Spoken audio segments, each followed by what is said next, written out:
मानवाला जागवण्याचा प्रयत्न केला। मानव जागले आणि या मार्गात जुळले, कारण या मार्गात येणारा प्रत्येक सेवक कोणत्या नाही कोणत्या दुःखाना ग्रासलेला होता, तो भटकत होता। कारण आपण अनेकामध्ये असताना काही वैद्वाने केला, पट्टे पुजारे केला, हवन पूजन केला, परंतु आपले दुःख दूर झाले नाही। का कारण काय? आपण सगळे देवाची पूजा करत होतो, सगळे देवाची पूजा करत होतो। पूजा करत असताना एक एक सेकंदाला आपण नाव घेत होतो, ब्रह्माचं नाव घेतो, विष्णूचं नाव घेत होतो, शंकरजीचं नाव घेत होतो, असे कितीतरी देवाचं नाव घेत होतो, परंतु सगळे येत होते। प्रथम जर समजा शंकरजी आला, मग त्याच्यानंतर विष्णू आला, तो विष्णू काय म्हणते, शंकरजीला बोलावलं आणि मलाही बोलावलं, म्हणून याचा विश्वास माझ्यावर नाही, याचा विश्वास माझ्यावर नाही, म्हणून ते दोघेही गेले वापस। दुःख जसे ते तसे राहिले। आज महान त्यागी बाबा जुमदेवजींनी ही दैवी शक्ती प्राप्त करून एकच भगवंत बाबा हनुमानीला मानून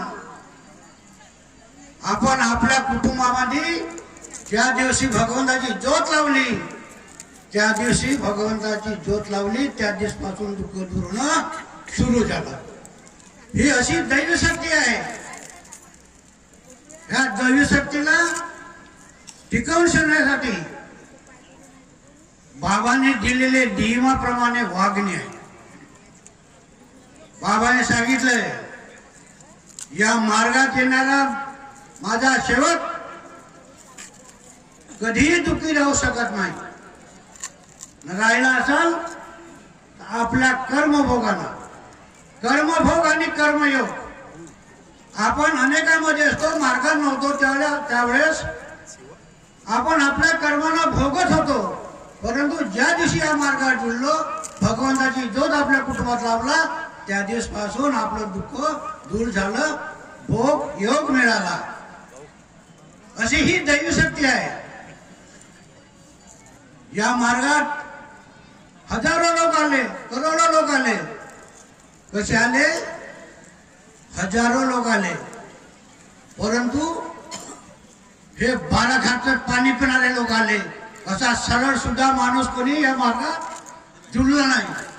कोणा ना कोणा परिस्थितीमध्ये, कोणा ना कोणा व्यसनामध्ये होते। 12 घाटात पाणी पिऊन आले, पण एकाच घाटावर आले म्हणून आपलं दुःख दूर झालं। अशी ही दैवी शक्ती आहे। या दैवी शक्तीचा वापर जर आपल्या कुटुंबामध्ये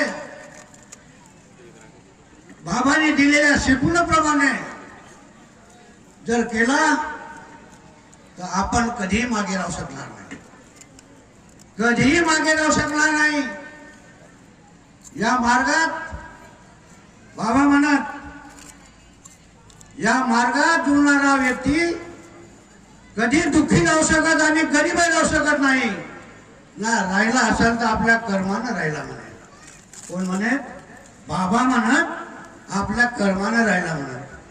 तुम्ही जर बाबाच्या भेटीला गेले, बाबाच्या भेटीला गेले, तर बाबा सांगत होतो, आपण आपली भेटी सांगत होतो, कुठं जरी चुकला म्हणे सांग म्हणे भगवंताला, आणि आपल्या मार्गदर्शकाकडे सांग म्हणे, हिस्ट्री पूर्ण ना, तो जसा सांगेल त्या पद्धतीने कार्य कर म्हणे। परंतु आज मार्गदर्शकाला जात नाही। एखाद्या कोणी आमच्यासारख्या पदाधिकारी जाते ना, पदाधिकारी म्हणते तर तुला मार्गदर्शक जाण्याची काही जरूरत नाही। का कारण आहे?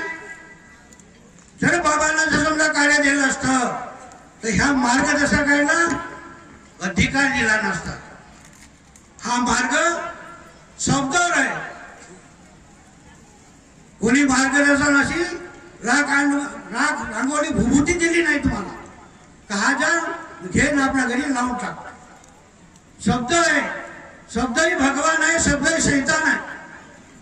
जर तुम्ही चांगल्या पद्धतीने आपल्या कुटुंबामध्ये व्यवहार केल्या, सेवकामध्ये व्यवहार केल्या, तर तुमच्याजवळ सदैव जागृत शक्ती आहे.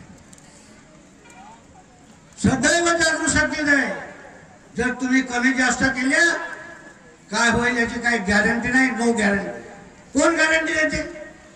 मार्गदर्शक गॅरंटी देते, पदाधिकारी गॅरंटी देते, परंतु बाबांना गॅरंटी देणार.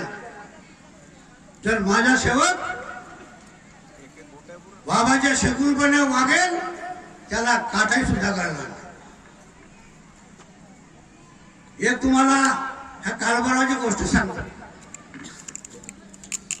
त्यागी सेवक 15-16 वर्ष झाले. किती वर्ष? 15-16 वर्ष झाले. पती पत्नीचा झगडा झाला. का झाला? पती पत्नीचा झगडा झाला. आपल्या मार्गामध्ये सायकाळच्या प्रार्थनेमध्ये आपण दररोज म्हणतो, मुलाला आणि पती देवाला वाईट शब्दात बोलू नये. बाईला विसर पडली आणि विसर पडल्यानंतर बाईनं आपल्या नवऱ्याला लाताना मारला. का मारलं? लाताच्या लाता मारला. बाईच्या तोडचं कालचं शब्द काल ते बाई सांगत म्हणे, मी लाता मारलो म्हणे आपल्या नवऱ्याला ना. तेव्हापासून माझ्या पायाला बावची झाली. का म्हणे? बावची झाली. बावची मालूम मारो सगळ्यांना मालूम आहे. बावची झाली म्हणे ना. दुरुस्त होऊन राहिलेलं म्हणे. 3 मार्गदर्शकाकडे गेलो म्हणे. किती? 3 मार्गदर्शकाकडे गेलो म्हणे, पण काही आराम नाही होत. बाई म्हणा तुझं कर्मभोग आहे. तू कर्मभोगानं भोगून राहिलीस. कर्मभोगाना भोगून राहिलीस. आता काय करू म्हणे? सांग म्हणला भगवंताला. म्हणे माझ्या मुलांना नोकरी लागली ICICI बँक मध्ये, परंतु काही कारणास्तव त्याची नोकरी सुटली. म्हणजे त्यानं स्वतः सोडलं. म्हणे मी या बँकेत नोकरी करत नाही. मी IAS अधिकारी IPS अधिकारी होईल. मी परीक्षा देणे पास होईल. जर मी IAS अधिकारी होणार नाही तर मी आपल्या घरची कास्तकारी करीन. शब्द पहा, आपल्या घरची कास्तकारी करीन. भगवंतांना शब्द ऐकून दिला. भगवंतांना शब्द ऐकलं आणि IAS अधिकारी झाला नाही, MPS ची परीक्षा झाला नाही आणि आता तो स्वतः कास्तकारी शिकलेला पोरगा. कास्तकारी करता पण त्याच्यामध्ये त्याचा काही फायदा नाही. त्याचाही त्याची फायदा नाही. आईनं मारलं पोरानं, डोक्यावर मारलं. कोटी मारलं? डोक्यावर मारलं. त्यालाही बावची झाली. पोरालाही बावची झाली. पेसा पूर्ण कापून टाकलं. डोक्यावर त्याचे ते बावचीचे आहेत ते सुद्धा आहे. कशी जाईल शक्ती?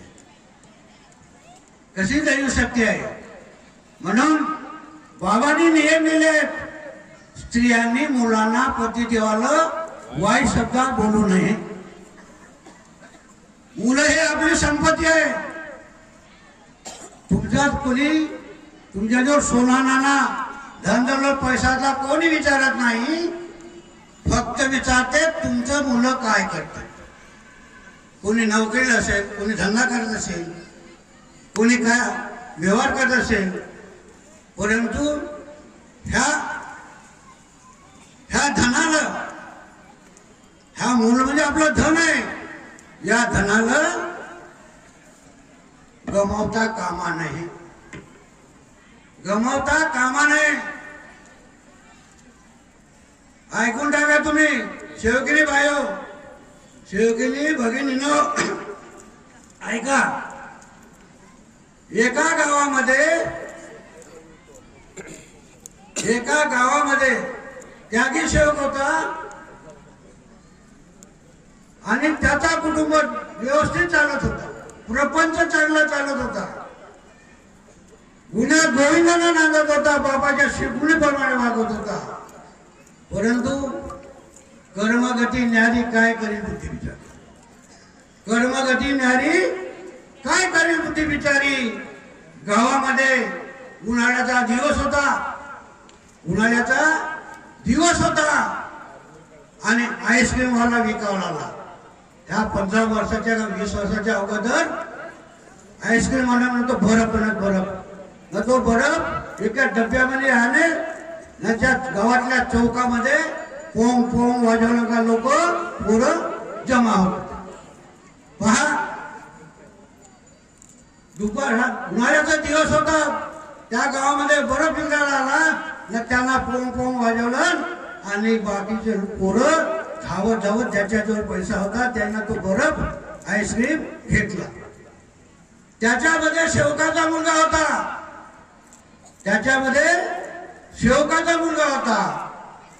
आणि शेवकाच्या मुलाजवळ पैसे नव्हते. आईस्क्रीम वाला काय फुकट देईल का? फुकट देईल आईस्क्रीम वाला? त्यांना तरी कुठून घेऊन आणते. तो आला घरी रडत रडत. त्याची आई पाणी भरत होती. त्या काळामध्ये विहिरी होत्या, काय अशा बोरी किंवा काही नळ गेलं काही नव्हतं. त्या विहिरी आताही पहा तुम्ही आपल्या गावामध्ये चौकामध्ये विहीर आहे, सार्वजनिक विहिरी चौकामध्ये आहे. आणि बाई पाणी गुण भरणार विहिरीवरनं घरी आली आणि घरी आल्यानंतर पोरगा रडत होता. हिनं टाक्यामध्ये पाणी रचवलं, गुलाबला पाणी, आणि अजून परत विहिरीवर गेल्यानंतर मुलगा रडत होता. मुलांना आईचा पदर धरलं आणि तोही विहिरीवर गेला. त्या चौकामध्ये लोक बसले होते ना, लोक हसले. बाईला हसले ना. बाईला हसल्यामुळे राग आला. गुंडाचा हरला गुण घरी आणला, अजून टाक्यामध्ये उतरलं. काय मुलाला काय म्हणते, झर खोपडा 50 पैसे खा आणि मर. कसे म्हणते? झर खोपडा 50 पैसे खा आणि मर. कारण खेड्यापाड्यामध्ये का शहरामध्ये बाया इतका विचित्रपणाने बोलतात काही सांगू नका. कारण आहे त्याला. कारण ती बाई सकाळी उठते, झाडून करते, शेणपूजा करते आणि कधी तो कोणत्या कामावर असं त्याचा डब्बाही करते, मुलाचाही डब्बा करते. ते सकाळपासून कामाला चुकली राहते. परंतु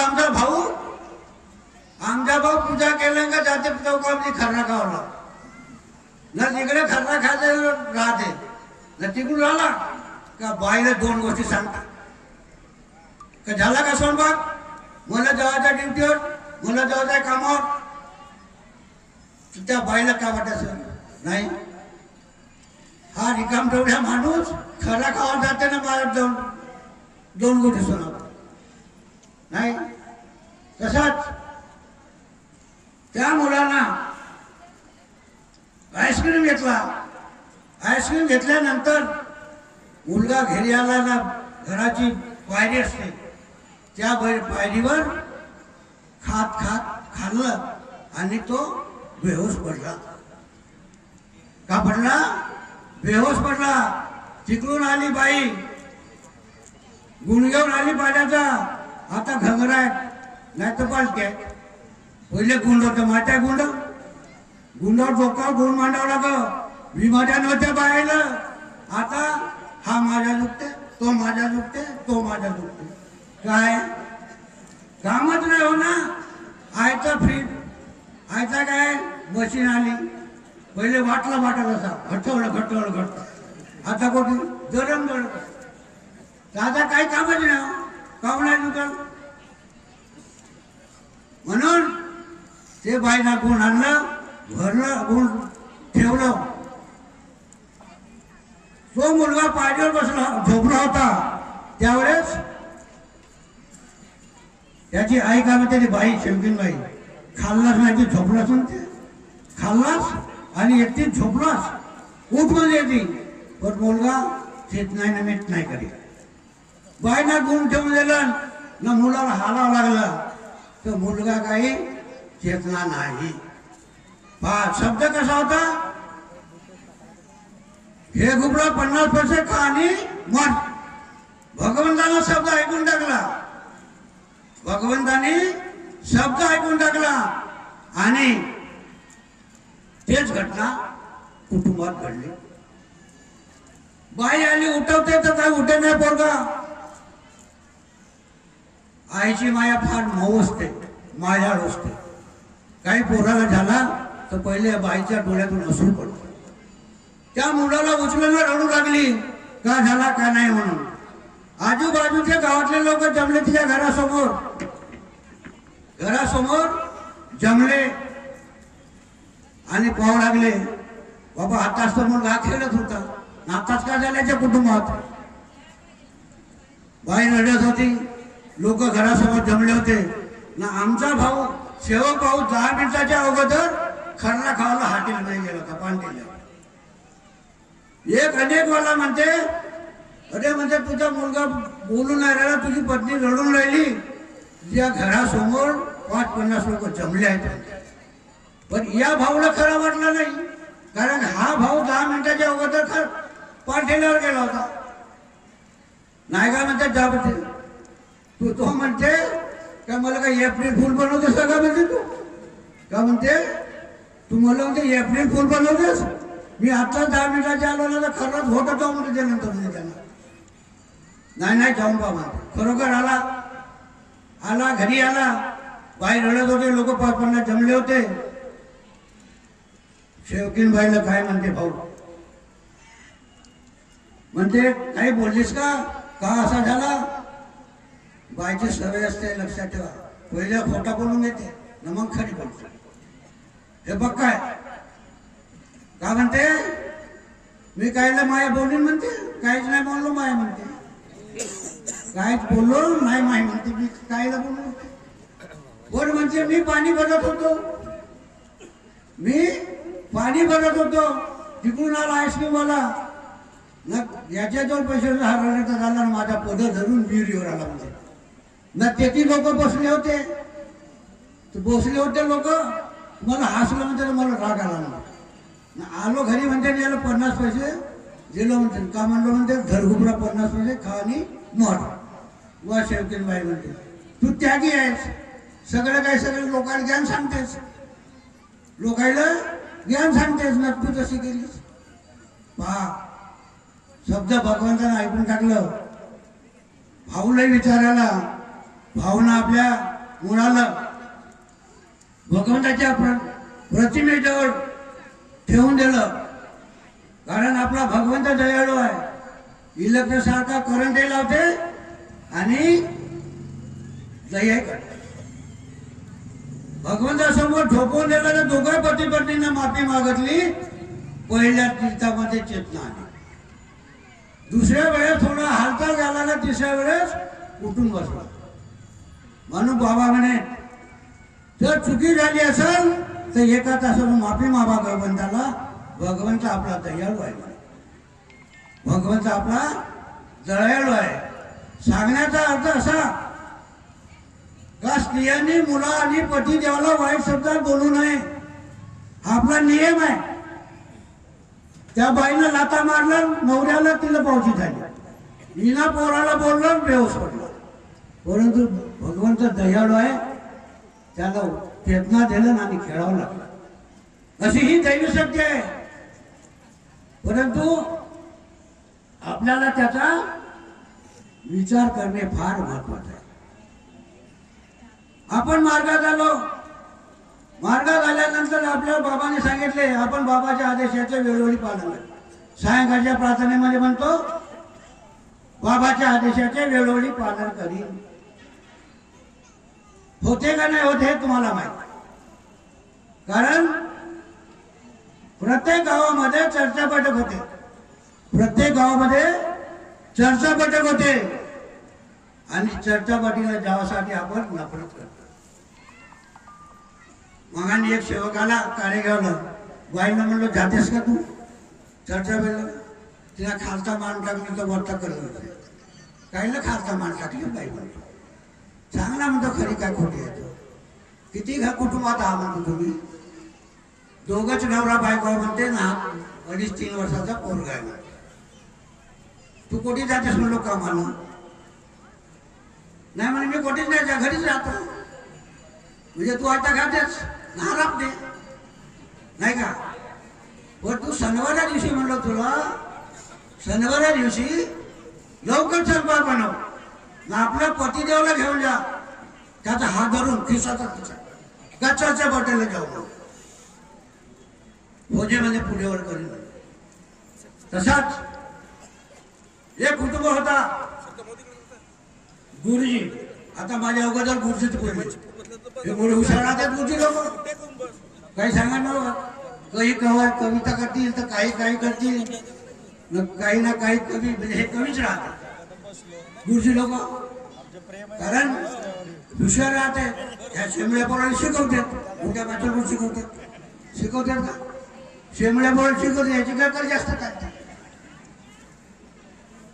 तसेच एक गुरुजी होते नागपुरे गुरुजी, मौजा मोगरा तालुका गोंदिया. तिथंच तिमाही चर्चा बैठक होते, तिमाही चर्चा बैठक होते. त्या चर्चा बैठक मी अध्यक्ष होतो. ह्या 10 वर्षाच्या अगोदरची गोष्ट. त्याच्या मुलाला ब्रेन हॅमरेज झाला होता, गुरुजीच्या मुलाला ब्रेन हॅमरेज झाला. ब्रेन हॅमरेज झाला तर त्यानं डॉक्टरकडे नेलं नागपूरला. डॉक्टरने सांगितलं की ऑपरेशन करावं लागेल. गुरुजीला वाटलं ऑपरेशन थांबते का नाही साधं, नाही तर माझा मुलगा असाच राहील. म्हणून डॉक्टरची दवा केला, वैद वाण्याकर गेला, पंजाब पुजारेकर गेला, पंजाब पुजारेकर गेला. जे जे काय करायचं होतं ते करून टाकलं. पोरगा काही दुरुस्त झाला नाही. पहा, एक सेवक भेटला गुरुजीला. गुरुजी काय म्हणते, तुमच्या मार्गामध्ये माझ्या पोराचं दुरुस्त होईल का मध्ये ब्रेन. तो सेवक म्हणते मी काही सांगू शकत नाही म्हणते, आमचे मार्गदर्शक डॉक्टर गुरुबेली आहेत म्हणते, डॉक्टर गुरुबेली आहेत त्याच्याकडे जा म्हणते, तुम्हाला ते मार्गदर्शक करतील. पहा, गुरुजी गेले, फॅमिली घेऊन गेले, पोरं बारं घेऊन गेले सगळं.